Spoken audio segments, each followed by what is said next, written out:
Hey there, hopefuls, and welcome back to another episode of the Hopeful Simplicity Podcast. I am Melissa, your host, and I believe even the most hidden spaces deserve a little attention at least. Today, we're going under the bed. Literally. For many of us, this space becomes a home of lost shoes, old boxes, or even just a catch-all that we rarely revisit. Out of sight is out of mind, right? But here's the truth. What's under your bed can impact how restful your bedroom feels. In this episode, I'll share what belongs under there, what doesn't, and how to make this hidden storage work for you instead of against you. The problem with hidden zones is it gets out of there, right? Like it gets out of our minds, it gets under the bed, it's out of sight, out of mind. That becomes the reality. If I can't see it, it's not really a problem. It's like the dust that collects on the very top shelf that, it's not really there. I mean, I can't see it, so it doesn't exist. The same thoughts and mind frame can be applied to what's under your bed. It's a hidden zone that we just really don't think of. So it can create ignored clutter because we don't think of it, because we're ignoring it, because it's out of sight and out of mind. And things can sometimes just get under there that you don't even realize are under there. Now, I'm not saying you have to pack it full of boxes so then more clutter can't find their way. But if you've moved the laundry from the dryer to the bed to fold it, and you dropped a sock, and then in the midst of carrying this basket or this load of laundry, that sock that fell got kicked, and whoosh, it's under the bed. You don't even know it's there. Now you're like, the dryer ate another one, or maybe it's wrapped up in a pant leg somewhere or mixed into another basket. And so we may not even know that clutter is gathering under there. Clutter other than dust bunnies and monsters, right? The ignored clutter and the random things that just kind of collect in this out of sight space. So over time, let's say you have some random clutter, maybe a couple under the bed storage boxes that hold your favorite holiday sweaters.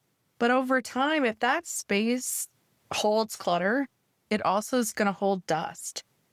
It's going to hold dirt because it's just sitting there and it grows on itself. So you're sleeping on your bed, which is just above an allergy trap, a dust collecting spot. Not only are you collecting clutter and maybe some chaos, you're collecting dust. Woo! That is not a win. That's not a good woo, by the way.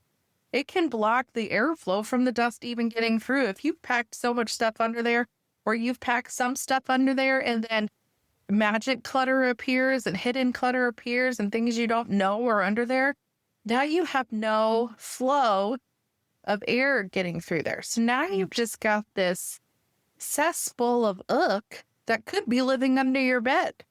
Yeah, take that thought as you crawl into your covers this evening.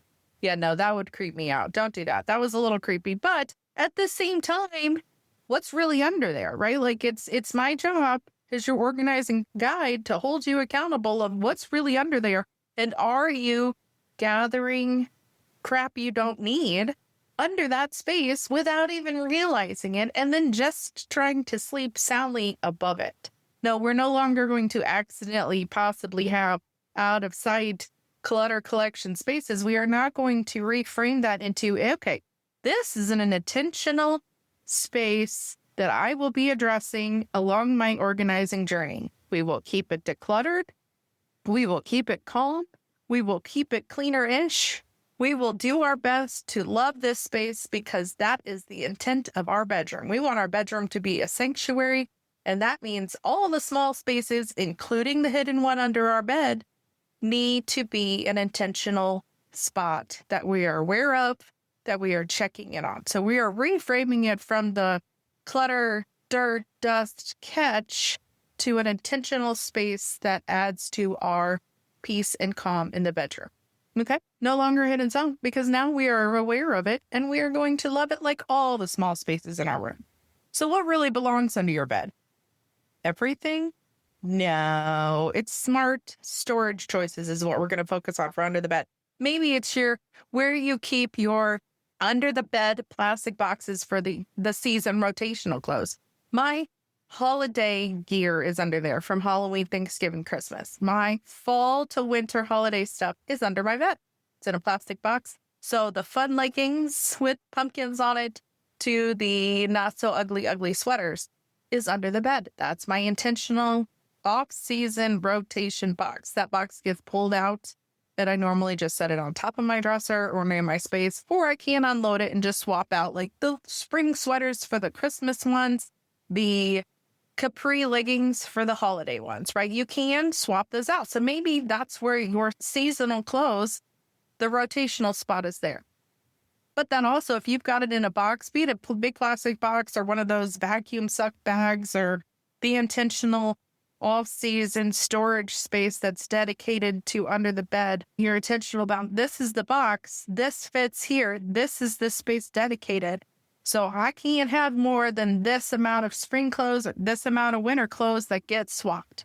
It's a great way to really stay decluttered if you're rotating your seasonal clothes, like, oh, I bought too many, it doesn't fit in my box, what has to go? But at the same time, you aren't just taking everything and shoving it in your closet and then sorting through all the seasons at the same time. Because that's extra clutter. Like that could be extra stressful. So if you have a rotational option and a sorted and organized space for that, maybe you've got your luggage and travel bags under there, especially if you've got the bags inside of bags by size, that can just slide under there. And then whenever you do your habits and check-in things, it can slide out, give it a good clean, slide it right back. But it also is an intentional organized spot. My luggage lives here. My off-season stuff lives there. And those are intentional things that are serving your space without being forgotten. Oh, right where your luggage is. Oh, you know right where your off-season clothes are. You know right where ... is. Maybe you just have the one piece of luggage. Maybe you just have one medium-sized suitcase because you don't really travel a lot, or even just the one big one for the one time you go out of town for a couple weeks a year.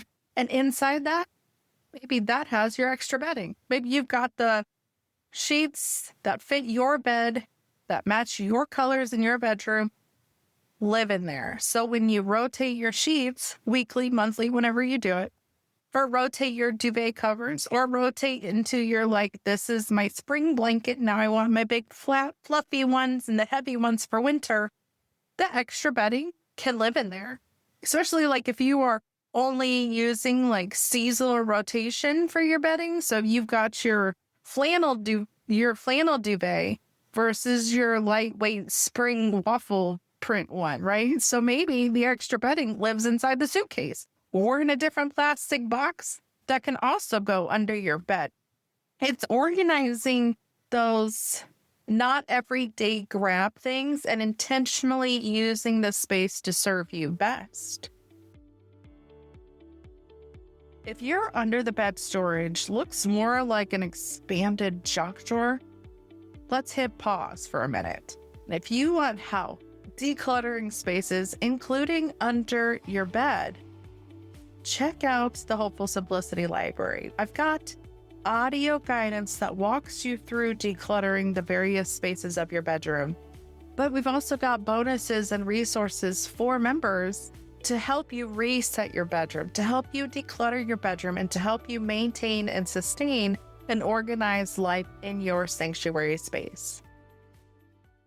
Organizing with bins with lids, 10 out of 10 recommend it. I love how that, it limits our space, right? We can't organize outside of the bin with the stuff that's in it, be it extra bedding, be it luggage bags or off-season clothes rotations or whatever. I love using the bins because they are hard plastic normally. They have a good clicking lid, so it's higher chance of keeping the container in space, like the container in good shape, but also dust out, dirt out, things like that. I really love those. I like those more than the vacuum seal bags because too often the vacuum bags, they don't go in the under the bed space straight and centered like I like. So sometimes like I'm squishing one, but then I slide the other one under there that pushes the other, or it catches on the bed frame and rips. And then I'm like, dang it, take 2. It's more like take 20 because I'm clumsy.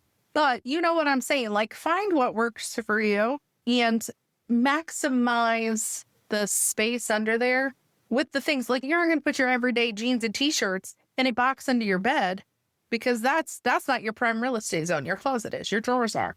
But under the bed, it's great for those monthly or quarterly swap options.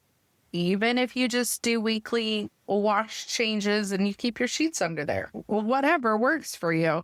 But I want you to honestly think about what needs to be under there. Like, what do I use on a quarterly or every 6 months this gets rotated? Or even the once a year I need this. I don't want to go out to the garage or climb up in the attic or stuff it and overstuff it into the entryway hallway. Maybe this is a great spot. Oh, I've got this gap under my bed. I only use my luggage once a year. I'm just going to put it there because honestly, I'm going to pull the luggage out, drop it on my bed and fill it full of my clothes. So why would I carry it from room to room? All sorts of things, but really think about what belongs under there and how can we intentionally use the under the bed space to maximize our storage, but simplify our processes and keep things sorted and organized and more maintainable. Like, you can pull 3 or 4 boxes out, give it a good deep clean under there every month and just slide the boxes back. Especially if you got the super fancy boxes with the wheels, super duper easy peasy, right? So organizing with bins, with lids, make sure you label them or you put things back in the same spot every time so you know exactly what's under there and exactly where it belongs under your bed. So we want to avoid some things as we're organizing that. Our day-to-day stuff, we're avoiding putting that under there. Random stuff, random paper piles, random junk catches, random keepsakes, random collections. Those things that are like, I'll try to find and give it a home later. I'm just going to stick it in a box and shove it under there for now. No, we are not doing that. We're not going to sleep on our problems for tomorrow. Okay, we're not going to put those random whatevers, just shove them under there. We're not doing that, but we're also not putting our random whatevers into a junk box and shoving it under there because we're not doing that. We are using it for intentional purposes, not randomly cluttering it until the next time, because there's not a next time, right? This is not an everyday space. This is an intentional service spot that we know of, that we pay attention to, but we're reaching in there every single day. It's just not what it is. So we are not randomizing it with clutter catch-ups. We're not putting things down there to collect dust, to be forgotten. We're not just sticking stuff. We're not sticking our old cute shoes that we used to wear to the clubs all the time down there. We're just going to declutter those. We are the under the bed space is not I'm just going to stick it there and forget about it. And then it's not really a problem. That's not the solution. So we are not doing that. We're not using the unused decor. Say you updated your room, you've changed the colors, you've swapped out some decor, you've got a new energy and vibe to. You went from super dark to super light. Great. That unused decor that you took off the wall, it's not going under the bed. It's unused now, right? It's dust collectors. We're not putting dust collectors under our bed. We are donating them during our weekly drop at the center. We are getting them out of our house and not just moving them for just in case or whatever, or I'll deal with it later. It's not under the bed sorted storage until later space. It's under the bed intentional organizing spot to serve us.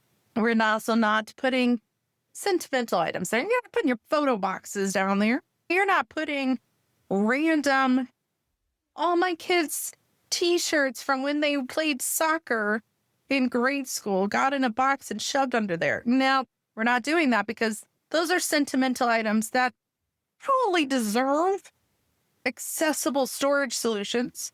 Maybe you have collections that you want to give to a home, but you're just like, I don't know if I want to still like these, so I'm going to stick them under there. Either give them a home or get them out of your house. It's not a until later storage spot. It is under the bed.